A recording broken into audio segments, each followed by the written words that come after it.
Hi, I'm here with actor Sean Astin from Lord of the Rings, Rudy, Goonies, all the good stuff, right? That's right. You're in all the classics. All the classics. People like. I wasn't Casablanca, but no. But people like people those things, yes, yeah? they do. They do. I've had a blessed career. And so you're also still acting, still performing with all sorts of neat things, because you told me you're Agent Oso. Special Agent Oso, yeah, who runs on the Disney Channel, and which is great, and the kids love it. And I do the little Oso voice, oh, part of the plan. They just get a kick out of that. So yeah, movies here and there, but you know, running is my passion. Running's his passion. Acting's just a job. So tell us about your running.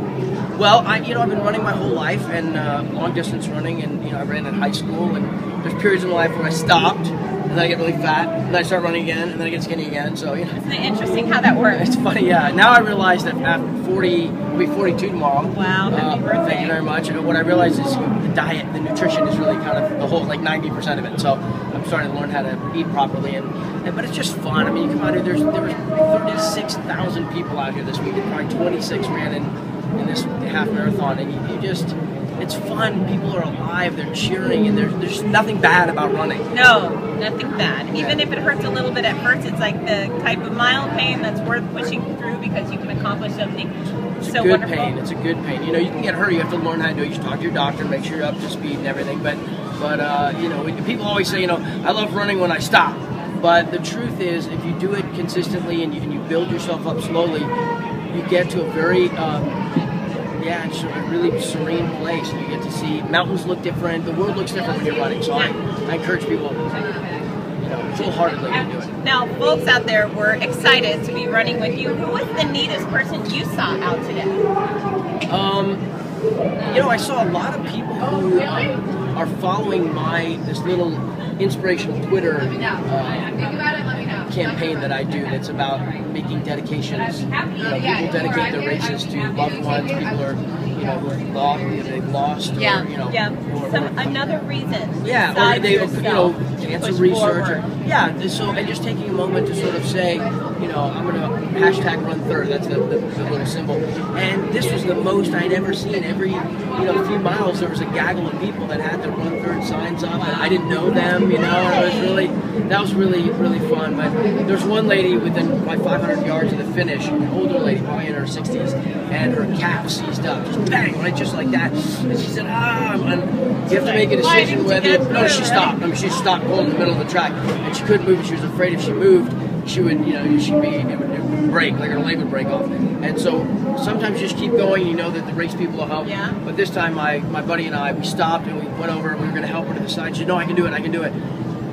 You didn't know if it was going to hurt her, so we kind of walked. She said, "No, I can." And she was so determined to get across the darn street. She had done, 13 miles, that last 10th of a mile. Yeah. So we started holding her on. We're like, "All right, we'll walk with you," which is, you're bummed because you're like, "Oh, it's going to cut my time," But and then she said no, and she let go of our arms, and she did it. She walked and stretched it out, and she finished the last few hundred yards on her own. And if you can't be inspired by that kind of determination and